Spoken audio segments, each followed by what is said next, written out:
Nous allons ouvrir le Saint-Livre au livre de Néhémie qui est à notre programme, le livre de Néhémie de l'Ancien Testament. Au mois de Kisleu, la 20e année, comme j'étais à Suse, dans la capitale, Anani, l'un de mes frères, et quelques hommes arrivèrent de Juda. Je les questionnai au sujet des Juifs réchappés qui étaient restés de la captivité et au sujet de Jérusalem. Ils me répondirent, ceux qui sont restés de la captivité sont là, dans la province, au comble du malheur et de l'opprobre. Les murailles de Jérusalem sont en ruine et ses portes sont consumées par le feu. Lorsque j'entendis ces choses, je m'assis, je pleurai, et je fus plusieurs jours dans la désolation. Je jeûnai, et je priai devant le Dieu des cieux, et je dis, : alors la prière, nous la lirons ensemble toute après. Restons à ce commencement du livre. J'aime mieux en lire moins à la fois pour que l'on puisse plus étudier d'une façon plus attentive. Vous savez que, d'une manière générale, l'Ancien Testament est pour nous une source très précieuse d'enseignement.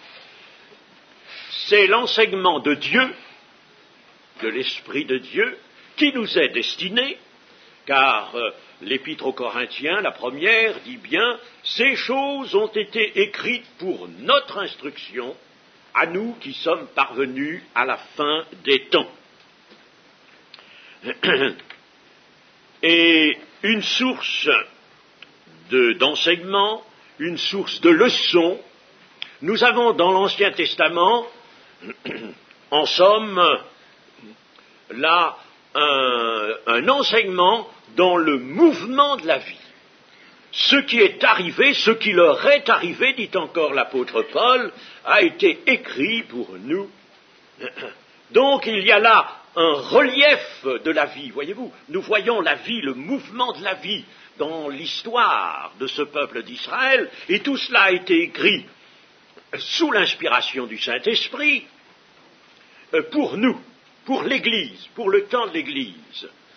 Ça a été utile d'une façon fragmentaire à certaines périodes du peuple d'Israël, mais c'est essentiellement utile à nous. C'est pourquoi nous devons prendre garde aux livres de l'Ancien Testament et les étudier avec application dans un esprit de prière et de recherche de la volonté de Dieu. Parole de Néhémie, fils de Hakalia. Vous savez d'abord que les noms en hébreu, ça se produit aussi un peu en grec, mais surtout en hébreu, les noms ont un sens. Et les noms étaient choisis assez souvent en raison de ce sens qu'ils avaient, mais Dieu guidait ce choix des noms. Dieu guidait le choix des noms, si bien que souvent la signification d'un nom hébreu est en quelque sorte le résumé ou indique l'orientation de la vie du personnage ainsi nommé. Pour Néhémie, le sens est « l'Éternel console ». Et nous voyons que Néhémie est désolé, il reste plusieurs jours dans la désolation après avoir entendu ces choses. Eh bien, le Seigneur va le consoler. Et il était fils de Hakalia, et Hakalia signifie « l'Éternel afflige ». Parce que son père, évidemment, avait été, lui, dans le temps des grandes afflictions qui avaient frappé le peuple d'Israël. C'est le moment où le peuple de Juda va être emmené en captivité en Babylonie. C'était véritablement la grande affliction survenant à la suite de combien d'infidélités commises par les prédécesseurs. Ainsi, Achalia a vécu dans le temps où l'Éternel affligeait, et Néhémie est dans celui où l'Éternel console. Au début de ce livre, Néhémie se trouve à Suse. Suse étant la capitale de la Perse, la capitale d'Élam exactement, et Élam, c'est la Perse. Et aujourd'hui, nous dirions bien sûr l'Iran. Elle n'est pas à la place de Téhéran, l'actuelle capitale de l'Iran, mais Élam correspond bien à l'Iran aujourd'hui. L'Iran où il se passe un tas de choses, aujourd'hui un tas de choses terribles. Et l'Iran qui joue un rôle tout à fait particulier dans notre actualité, ce rôle n'est pas terminé d'ailleurs. Il mériterait d'être analysé de près, le rôle de l'Iran, Élam et Médie, parce que le pays des Mèdes et le pays des Perses aujourd'hui sont en partie fondus dans ce qui s'appelle l'Iran. Et le pays des Mèdes et des Perses, dans la prophétie du prophète Ésaïe, est précisément donné comme devant jouer un rôle particulier à la fin des temps, et ce rôle, l'Iran est en train de le jouer. Chapitre 21 du prophète Ésaïe. Suse était situé dans une région appelée le Jardin des Lys. C'était une région très belle, évidemment, les monarques choisissaient de telles régions en général. Il y avait de fraîches eaux courantes qui entretenaient un doux climat, et ces eaux descendaient des montagnes de la Médie. Là, je vous ai dit, Élam et la Médie constituent la grande Perse, et les eaux descendaient de cela. Cela nous fait dire, car rien n'est superflu dans l'Écriture, cela nous fait dire que Dieu, lui, joue toujours son propre rôle, le rôle qu'il s'est donné. Il est fidèle. Des eaux courantes, des eaux désaltérantes, le cadre qui enchante, le cadre qui réconforte. Dieu le donne. Dieu le donne. Mais c'est précisément souvent dans ce cadre-là que l'homme, lui, de son côté, commet les pires infidélités. Et cela n'a pas changé, chers amis, si nous n'y prenons garde dans l'Église maintenant. Néhémie avait, lui, grandi en ce lieu. Il n'était pas né là, mais il y était venu tout jeune, et il avait grandi là. Il remplissait la fonction d'échanson auprès du roi de Perse, c'est-à-dire qu'il avait la charge de veiller au vin, aux provisions de vin, à la qualité du vin destiné au roi, et au moment des repas, il lui présentait la coupe, car on n'était pas assis devant une table, mais couché sur un lit, allongé sur un lit. Et les chansons servaient le vin dans la coupe et l'apportaient aux lèvres du roi. La vie de Néhémie, en somme, s'était déroulée là, à Suse, à la cour du roi de Perse. Bien que juif, pieux, il avait été choisi pour ce rôle. Il se soumettait au roi, son maître sur cette terre, et il se soumettait à sa condition sociale. Il ne cherchait pas à être un révolté dans sa position sociale, il se soumettait à cette condition sociale, étant avant tout soumis à son Dieu. Et la suite du livre nous montrera les hautes qualités spirituelles de Néhémie, homme de prière. Pour prier comme nous voyons qu'il le faisait, il fallait que cet homme fût véritablement homme de prière. Et c'est là la qualité fondamentale. Et un chrétien doit toujours être un homme ou une femme de prière. Parole de Néhémie. Il n'est pas dit parole de l'Éternel. Ce n'est pas alors là un livre prophétique, c'est un livre historique. Le livre est rédigé par conséquent par Néhémie lui-même. C'est en quelque sorte son journal qui est entré dans le canon des Écritures, c'est-à-dire dans la collection des livres inspirés. Ainsi Dieu l'a voulu. C'est son témoignage et l'Esprit a veillé sur la rédaction de ce témoignage. Au mois de Kislev, la 20e année, comme j'étais à Suse, dans la capitale.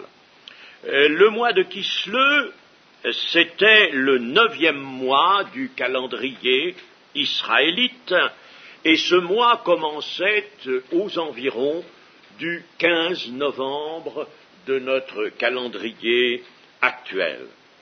La 20e année de quoi?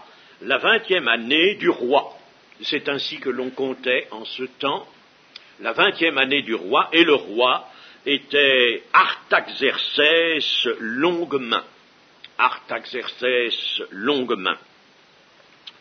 Ce que nous voyons au chapitre 2 et au verset 1, au mois de Nisan, la 20e année, alors là ce sera 4 mois plus tard environ, la 20e année du roi Artaxerxès, comme le vin était devant lui, je pris le vin et je l'offris au roi. Jamais je n'avais paru triste en sa présence. Et cet Artaxerxès est celui que je viens de désigner, Artaxerxès Longue-Main.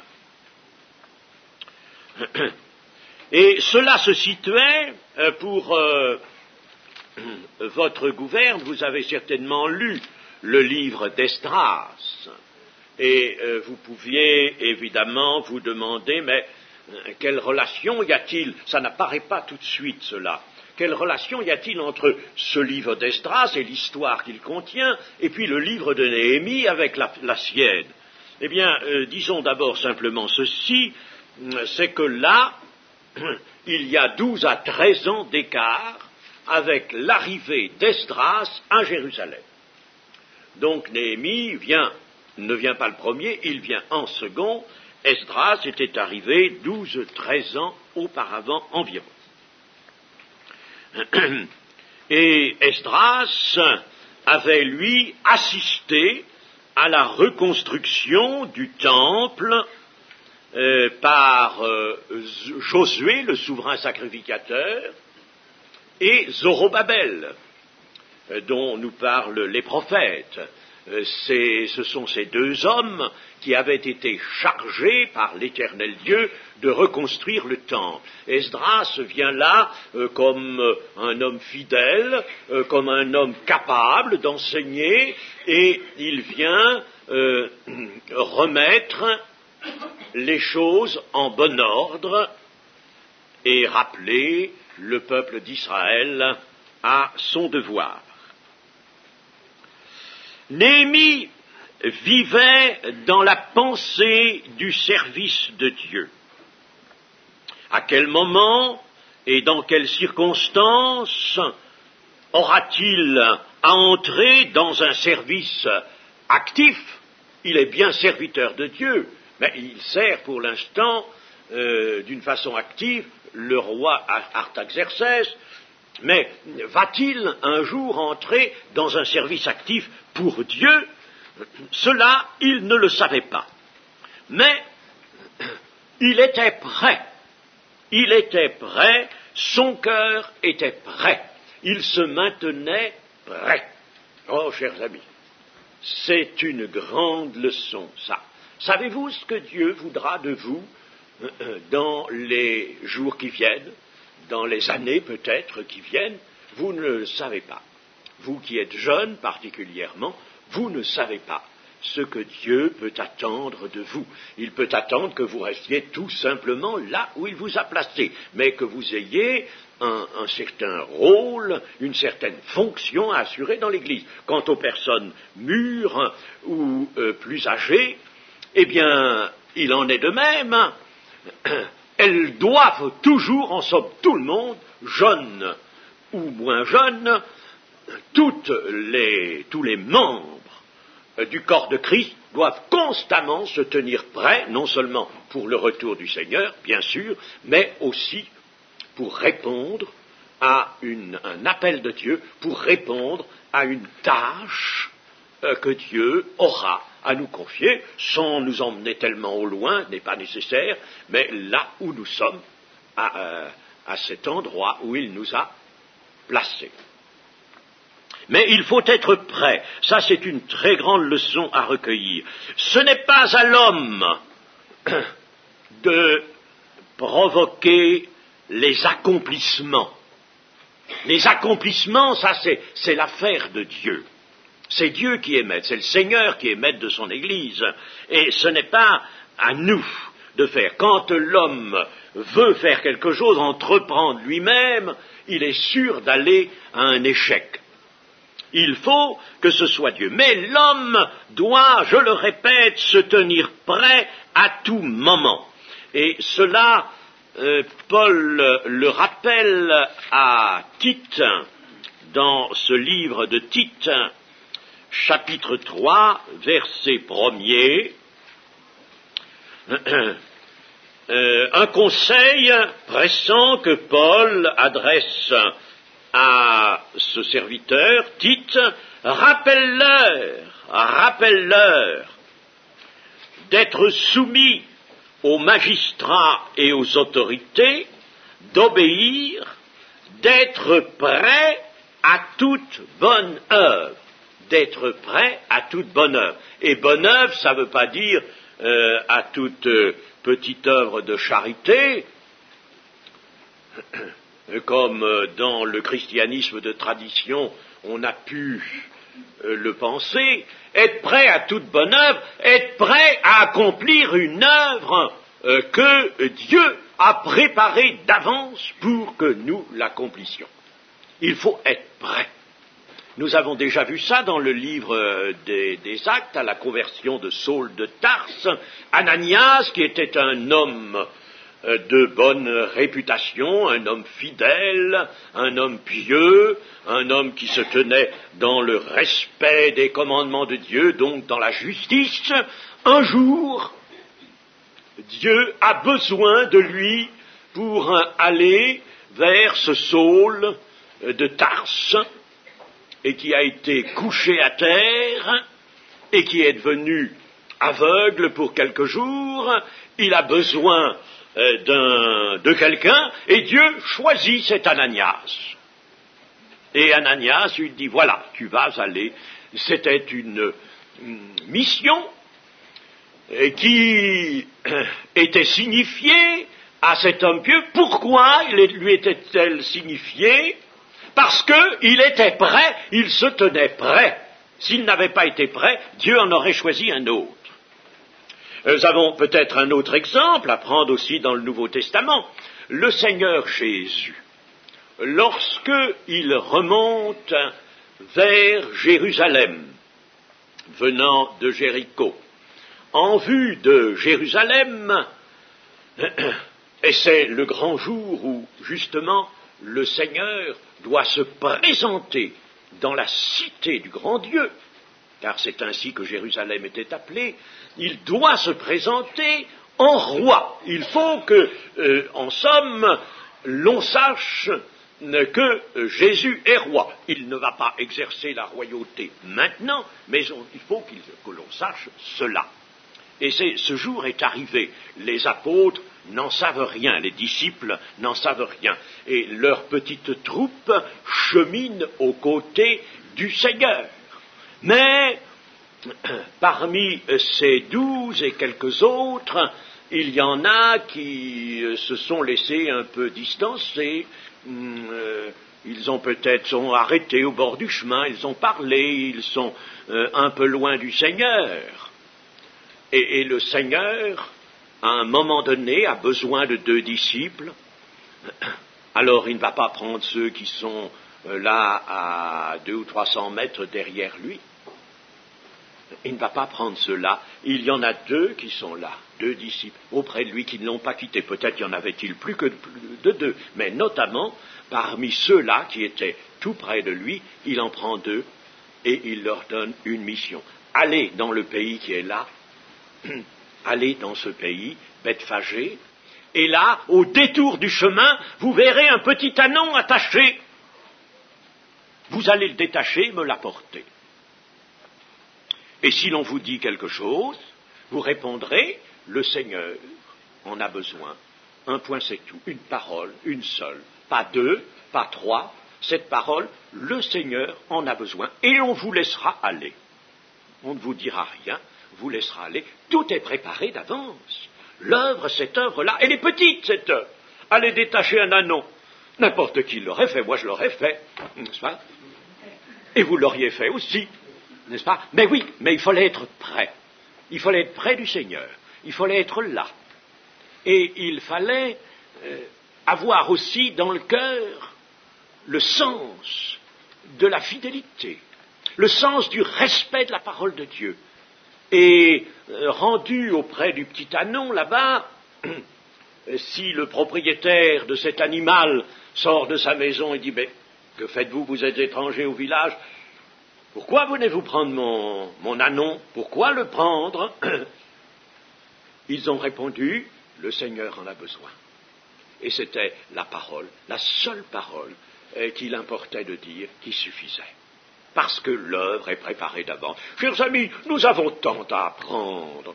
Vous savez, n'est-ce pas, l'homme, en somme, est heureux, et l'homme est grand, comment et quand il obéit au Seigneur, et dans les circonstances où il sait se maîtriser par la foi pour être vraiment ce que le Seigneur veut et porter sa parole à lui, non pas une parole d'homme, mais celle du Seigneur.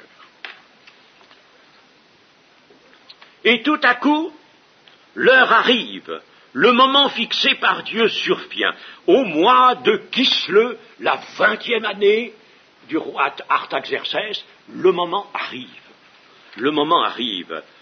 Que c'est triste, chers amis, pensons à cela, que c'est triste de ne pas être prêt et de ne pas comprendre que c'est le temps de Dieu.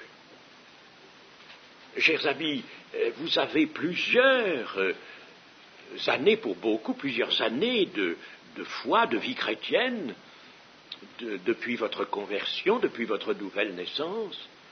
Êtes-vous sûr que vous n'avez pas laissé passer un temps de Dieu? Même pour une petite chose, même pour détacher un ânon. Ça ne demandait pas longtemps, cela. Une mission courte et simple. Mais êtes-vous sûr que vous n'avez pas laissé passer le temps de Dieu? Et, chers amis, c'est une chose donc à quoi il faut réfléchir, et puis dire humblement, Seigneur, mais je ne veux pas, même si c'est pour aller ramasser un grain de poussière, je ne veux pas, Seigneur, laisser passer le temps que tu as fixé. Peut-être vas-tu m'éprouver sur un temps. Peut-être vas-tu me demander quelque chose de très simple, mais au temps que tu auras fixé, pour voir si je te suis fidèle, si je te réponds, si je suis prêt à faire ta volonté. Le Seigneur Jésus le savait si bien que lui-même observait cela, cette sagesse-là. Il l'observait, car il disait, plusieurs fois, il a dit, « Mon heure n'est pas encore venue. Mon heure vient. Mon heure est proche. Vous voyez comme il savait qu'il y avait pour la grande œuvre de rédemption un temps fixé, un temps de Dieu. Dans l'Apocalypse, j'ai toujours été en arrêt devant un petit verset. C'est dans le chapitre 9 de l'Apocalypse et au verset 15, où il est dit « Les 4 anges qui étaient prêts pour l'heure, le jour, le mois et l'année. » Les 4 anges, évidemment les anges, n'est-ce pas, ils sont dans la perfection. Alors eux qui sont serviteurs d'une autre manière que nous, eh bien, ils ne sont pas serviteurs auprès des hommes pour leur annoncer l'Évangile, ils sont simplement chargés d'accomplir certaines missions en faveur de ceux qui doivent hériter le salut. Mais ils ont des œuvres de Dieu à faire. Eh bien là, n'est-ce pas, ces 4 anges étaient prêts pour l'heure, le jour, le mois et l'année. Alors, chers amis, si nous vivons dans l'insouciance de cela, de la volonté de Dieu, nous pourrons dire, oui, je suis chrétien, ça va bien, je vais à mes réunions, je ne manque jamais d'assister à chacune des réunions de mon Église, je fais ma prière quand il le faut, dans ma famille, avec les miens, avec mes amis, tout ça c'est très bien, c'est très bien. Mais est-ce que dans ton cœur, tu es prêt pour quelque chose que Dieu peut te demander, soudain, à un moment, et tu ne connais pas tout le plan de Dieu. Dieu ne te fera pas connaître tout le développement de son plan. Mais il y a peut-être une chose, une heure, un jour, un mois et une année qui sont marqués dans le dessein de Dieu, dans la volonté de Dieu, pour que tu fasses toi quelque chose. Peut-être simplement pour que tu fasses 20 mètres pour aller chez ton voisin, parce qu'à ce moment-là, ton voisin aura besoin d'une parole de Dieu, et c'est toi qui la lui apporteras. Vous voyez? Oh, chers amis, comme c'est merveilleux l'œuvre de Dieu, si vraiment nous sommes attentifs à la volonté de Dieu et soumis, profondément soumis à cette volonté. Si nous sommes prêts, peu importe le lieu où nous nous trouvons, Dieu nous y trouvera, lui. S'il veut nous y laisser, il nous y laissera. S'il veut nous y prendre, il nous prendra. Sa vérité se révélera au moment voulu. En tout cas, c'est là où nous sommes qu'il nous fera savoir ce qu'il attend de nous. Néhémie est à Suse, et Suse, c'est bien loin du théâtre principal d'action qui est naturellement le Juda, le pays de Juda, la région, et Jérusalem, la grande ville, car les distances se parcourent à pied, et cela demande du temps, c'était donc bien loin à ce moment-là du théâtre principal d'action. Mais Néhémie ne va rien provoquer de lui-même. C'est par Dieu qu'il se retrouvera engagé dans une action, des circonstances inattendues qui sont là tout de suite dans le début du livre, des circonstances inattendues, une voix intérieure, un puissant amour qui s'enflamme dans son cœur en faveur de ses frères de Jérusalem. Ce puissant amour qui survient et qui occasionne une telle désolation, tout cela l'obligera à partir. Ce ne sera pas son projet à lui, ce ne sera pas son plan, mais le plan de Dieu, et ce qu'il fera réussira entièrement. Au verset 2, Anani, l'un de mes frères et quelques hommes, arrivèrent de Juda, je l'ai questionné au sujet des Juifs réchappés qui étaient restés de la captivité et au sujet de Jérusalem. C'est-à-dire ces Juifs qui n'avaient pas été emmenés sur l'ordre de Nebuchadnezzar en Babylonie. Il en était resté un petit nombre, un certain nombre, je ne sais pas combien exactement, mais des Juifs qui, par le roi de Babylone, avaient été jugés sans importance, peut-être de simples paysans ou des gens sans aucun relief, et le roi de Babylonie avait négligé ces gens-là, lui ou ses serviteurs, ceux-là, on les avait laissés là, ma foi, trouvant leurs moyens d'existence comme ils le pouvaient, après la destruction de Jérusalem et du Temple. Alors il s'agit de ces Juifs qui étaient restés là en captivité. Alors voici un frère, alors cette fois-ci un parent, n'est-ce pas, un frère, dans la chair, si vous voulez, et quelques hommes qui arrivent de Juda, et par eux, des nouvelles parviennent à Néhémie, et avec avidité, Néhémie il questionne ces hommes. Bien que le temple ait été relevé par Zorobabel, et que le peuple ait été ramené à son devoir par Esdras, la ville de Jérusalem elle-même est toujours en ruine, et ses murailles sont en ruine, les maisons, les murailles sont en ruine, les portes sont encore celles que l'incendie a détruites. Alors les portes sont béantes, il n'y a plus peut-être que des bois brûlés qui pendent à leurs gonds.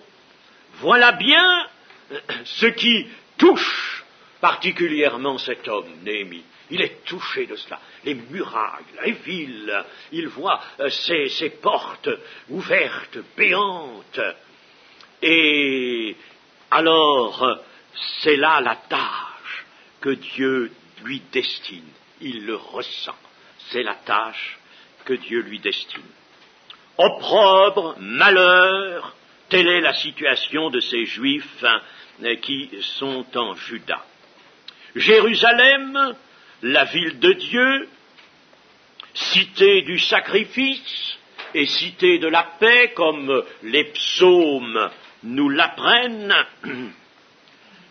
et ces villes aussi, ne l'oublions jamais, surtout à notre temps, et qui est le point sensible de l'œuvre de Dieu sur la terre. C'est le point sensible, c'est le voyant rouge, si on peut s'exprimer avec des références à notre technique d'aujourd'hui, c'est le clignotant rouge qui est là sur la terre. Eh bien, cette Jérusalem est plongée dans le malheur et la désolation. Et Jérusalem ne pouvait subsister qu'à condition d'être entourée d'une forte muraille. Zorobabel et Josué avaient appliqué toute leur œuvre, et ils étaient d'ailleurs conduits à cela. Il faut voir le prophète, ce que dit le prophète Zacharie, par exemple, Agé aussi, n'est-ce pas? Ces hommes avaient eu pour tâche de reconstruire l'autel des sacrifices en premier lieu, et puis le temple. Et en 4 ans et demi, ils étaient parvenus à s'acquitter de ce travail, mais le temple était là, au milieu des ruines, et Jérusalem était une ville sans murailles, sans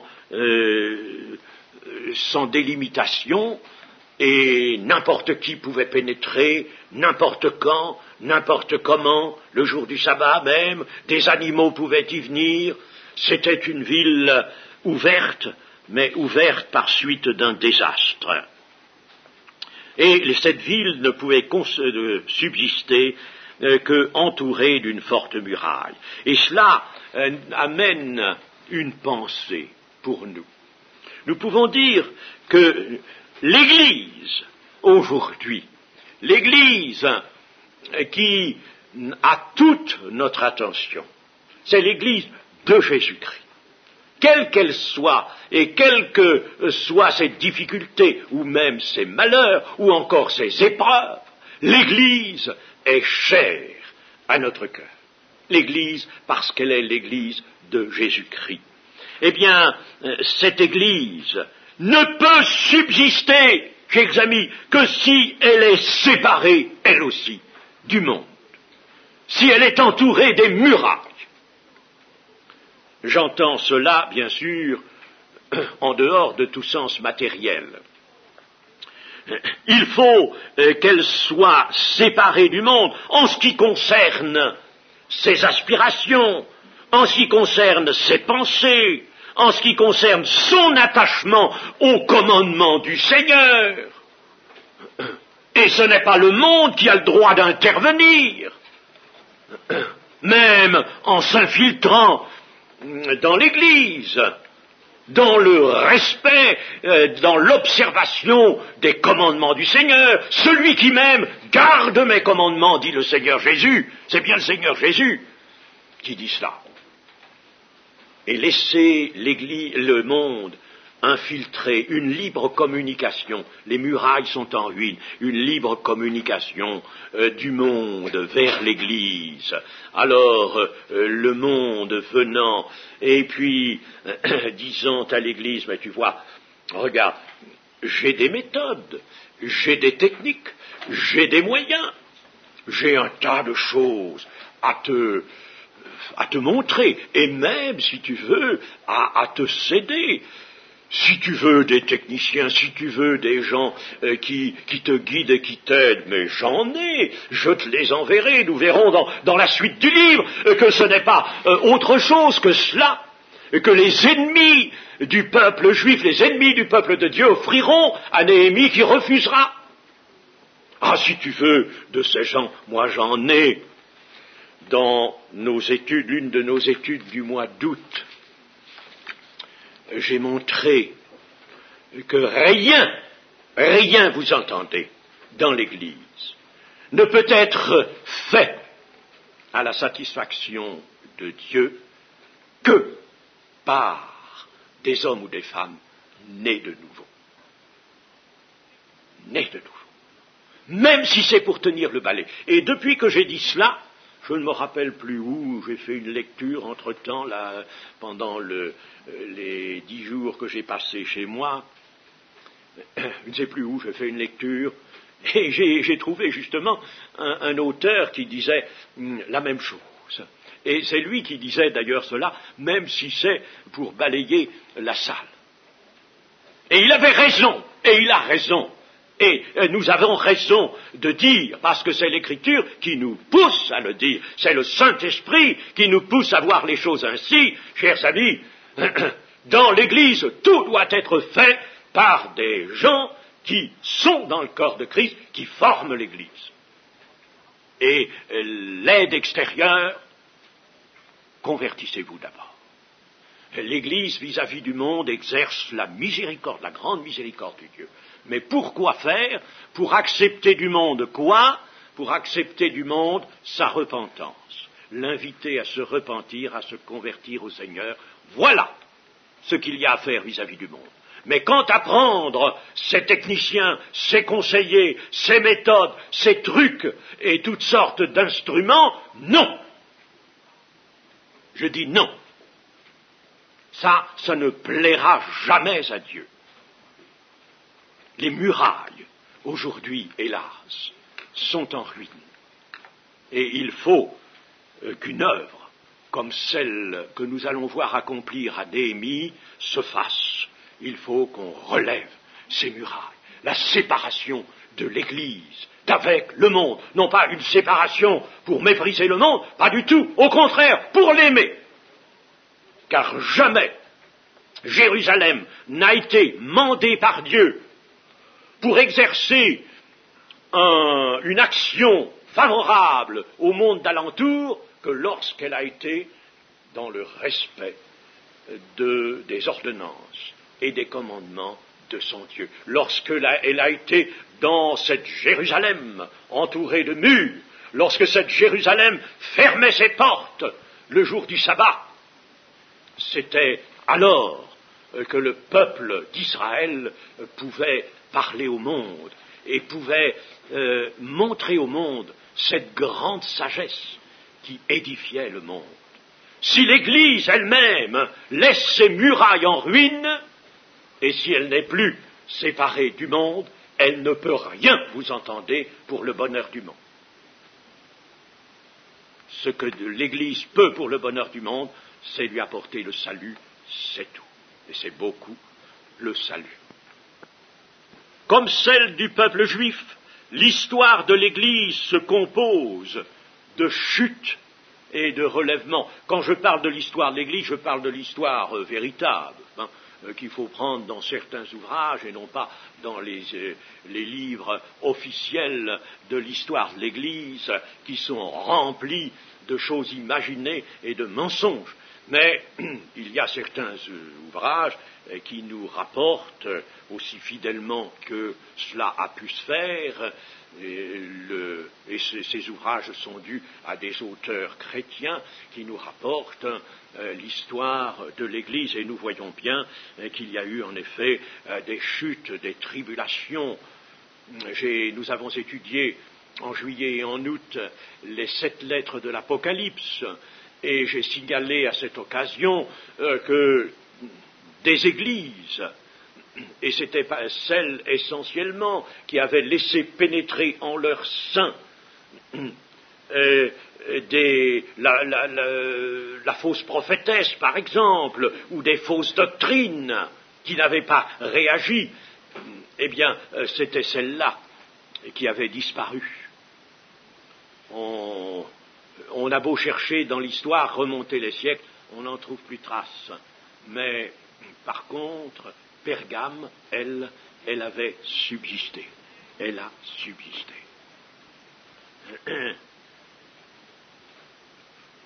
Les infidélités, que ce soit dans le peuple juif ou que ce soit dans l'Église d'aujourd'hui, ces infidélités apportent le malheur et l'opprobre. C'est toujours le redoutable fruit des infidélités. Et si l'on se laisse aller à la facilité, on ne dira pas l'infidélité, mais on dira des nouveautés, des améliorations, des adaptations à la mentalité présente, au siècle actuel, alors on va se laisser aller à un tas de choses, et ce ne sont pas ces choses rien d'autre que des infidélités, et cela va rapporter le malheur. Cela ne peut rapporter que le malheur et l'opprobre. Après un temps d'épreuve et de souffrance, certes, Dieu relèvera l'Église. Dieu a relevé l'Église déjà plus d'une fois dans son histoire, et celle-ci s'est repentie, et elle est revenue humblement à son Maître sur les principes immuables de la parole de Dieu. Au verset 4, lorsque j'entendis ces choses, je m'assis, je pleurai, et je fus plusieurs jours dans la désolation. Je jeûnai et je priai devant le Dieu des cieux. Alors vraiment, Néhémie est touché. Ces nouvelles ont été pour lui un choc, et il est bouleversé. L'œuvre de Dieu est comme détruite, les plans de Dieu sont à l'arrêt. La désolation de Néhémie est l'attestation intérieure que Dieu l'appelle à une action. Il jeûne et il prie, et ainsi il se rassure de ne pas se fourvoyer, de ne pas se tromper, et vraiment d'être dirigé dans le plan de Dieu. Quand Dieu appelle l'un de ses serviteurs à une tâche, il ne manque jamais de la lui mettre fortement à cœur, et ce serviteur souffre de l'état de choses qu'il va lui être donné de changer, de relever. Il en souffre d'abord. Heureux ceux qui sont affligés, car ils seront consolés. Et, chers amis, nous ne pouvons pas être utiles à l'Église et être encore moins utiles au monde, aux gens du monde vers lesquels le témoignage de Jésus est adressé. Eh bien, personne ne peut être utile ni à l'Église ni au monde s'il n'est dans son cœur d'abord profondément affligé de l'état de choses qui existe, du mal qui se fait, des impuretés peut-être, des infidélités, des manquements. Tout cela doit le travailler intérieurement. Il porte l'affliction. Et chers amis, personnellement, je puis vous dire que je porte de l'affliction maintenant pour l'Église de Jésus-Christ. Pour l'Église de Jésus-Christ. Oui, l'affliction. L'affliction. Car véritablement, d'abord, en bien des points, le plan de Dieu est à l'arrêt. On ne va plus de l'avant. Il n'y a plus suffisamment de conquêtes, ou il n'y en a quelquefois pas du tout. Quand j'entends une parole, ce n'est pas une seule fois que je l'ai entendue, comme celle-ci, une église, oui, le nombre reste stable, ça ne change pas. Ça ne change pas. Le nombre reste le même. Mais bientôt, la mort va peut-être soustraire un certain nombre de membres, et ce sera le recul. Comment ? L'Église ne va plus de l'avant. L'Église ne conquiert plus. Il n'y a plus rien à conquérir aujourd'hui. Si, il y a encore des âmes à conquérir. Il y en a. Il y en a. Et la preuve, c'est que le Seigneur nous en montre. Et moi, j'en connais des âmes que Dieu appelle. Et il y en a ici, dans cette réunion. Quand Dieu appelle donc l'un de ses serviteurs, il lui met fortement à cœur la tâche qu'il aura à accomplir.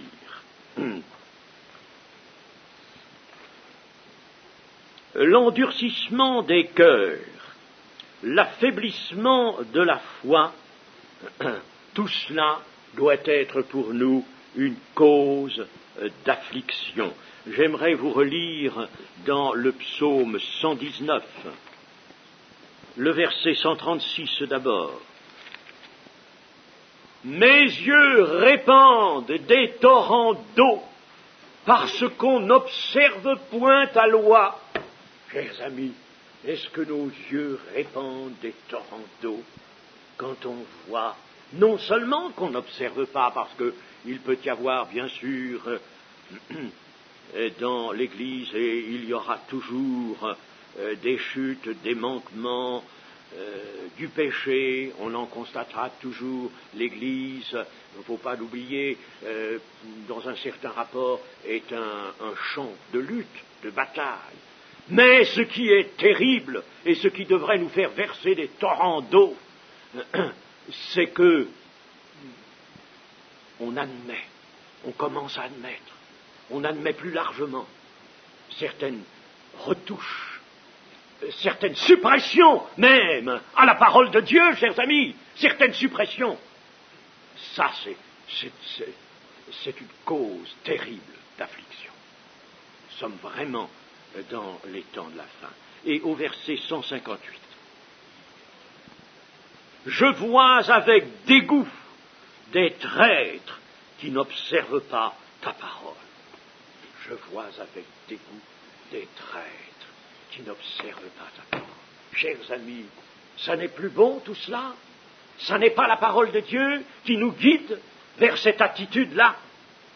Bien sûr, nous n'allons pas peut-être avoir cette parole aussi incisive, mais nous dirons, nous voyons des hommes vraiment qui se détournent de la parole de Dieu. Alors, cela non seulement nous désole, nous afflige, mais cela est pour nous une chose horrifiante, et doit l'être. Je jeûnai et priai devant le Dieu des cieux, dit Néhémie. Le cœur de Néhémie ressent comme ressent le cœur de Dieu. C'est pareil. Et c'est ce qu'il faut pour le nôtre, ressentir comme Jésus, comme le cœur de Jésus. Savez-vous que Jésus a pleuré sur Jérusalem? Il a pleuré, il s'est désolé sur Jérusalem. Il a ressenti, dans son humanité, bien sûr, il pouvait ressentir comme Dieu, Mais il était dans l'abaissement, c'est-à-dire que là, l'Esprit laissait toute l'œuvre, toute l'action à l'humanité de Jésus. Et dans cette humanité même, cet homme, qui est l'homme normal, d'une façon parfaite, l'homme parfait, il n'y en a eu qu'un depuis la chute, eh bien, il ressent vraiment une douleur devant Jérusalem. Et savez-vous ce que dit le texte de Luc 19, tiens, on pourrait le lire, Luc 19. Comme il approchait de la ville, Jésus, en la voyant, pleura sur elle et dit, si toi aussi, au moins en ce jour qui t'est donné, tu connaissais les choses qui appartiennent à ta paix, mais maintenant elles sont cachées à tes yeux. Il viendra sur toi des jours où tes ennemis t'environneront de tranchées, t'enfermeront et te serreront de toutes parts. Ils te détruiront, toi et tes enfants au milieu de toi, et ils ne laisseront pas en toi pierre sur pierre, parce que tu n'as pas connu le temps où tu as été visité. Et là, dans le verset 41, Christ pleura sur elle. Le verbe grec, c'est chloéin. Ce n'est pas toujours ce verbe, il n'est que là, je crois, qui est traduit par le mot français pleurer. Mais là, chloéin. Et ça veut dire se lamenter à haute voix, à grand cri.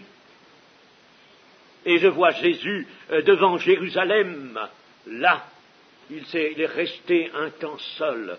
L'Esprit de Dieu avait écarté tous ceux qui étaient venus. Il est resté seul devant cette désolation spirituelle. Et il s'est lamenté, il a pleuré à grands cris. Chers amis, il n'y a que là que l'on voit pareille chose. Alors, je me demande ce qu'est le Seigneur aujourd'hui devant le spectacle que lui offre l'Église. L'Église qui se laisse suggérer une modernisation, une transformation. Je me demande quel doit être, quels sont les sentiments du cœur de Jésus.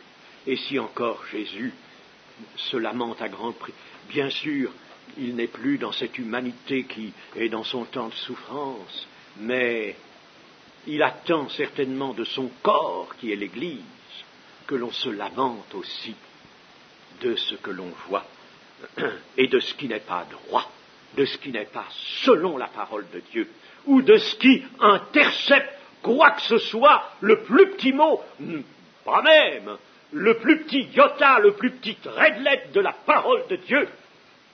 Et quand on ose dire ce que l'on me rappelait encore aujourd'hui et que j'ai entendu de divers côtés, une chose horrifiante, et je la répéterai, pour que vous y soyez sensibilisés, chers amis, parce qu'il le faut, parce que c'est une nécessité.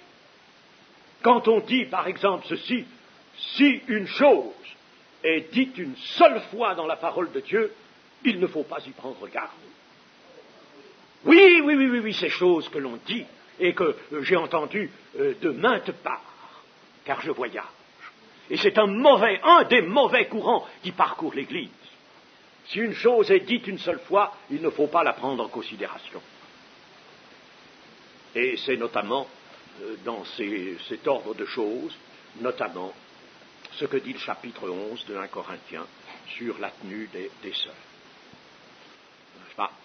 C'est très difficile de mettre un voile, ça doit être vraiment, je ne sais pas moi, un objet de grande souffrance que de mettre pour la prière un voile sur sa tête ou un chapeau, si on préfère.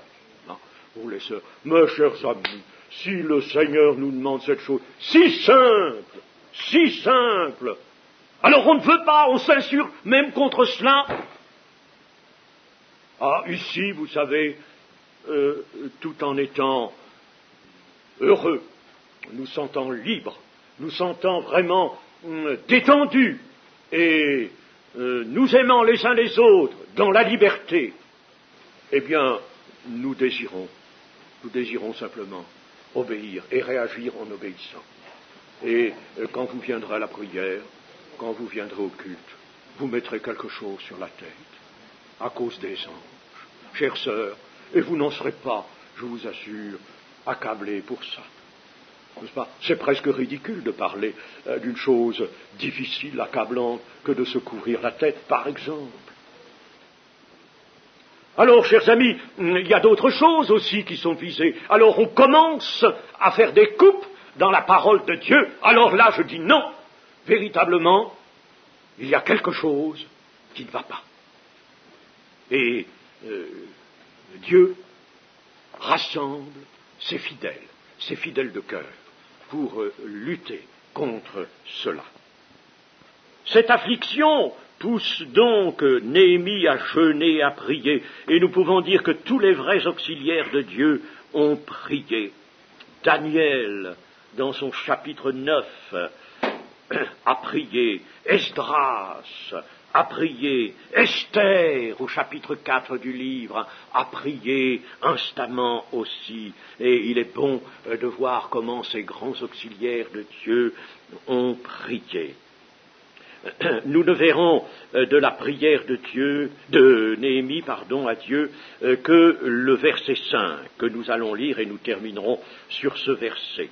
Ô Éternel Dieu des cieux, Dieu grand et redoutable, toi qui gardes ton alliance et qui fais miséricorde à ceux qui t'aiment et qui observent tes commandements, que ton oreille soit attentive.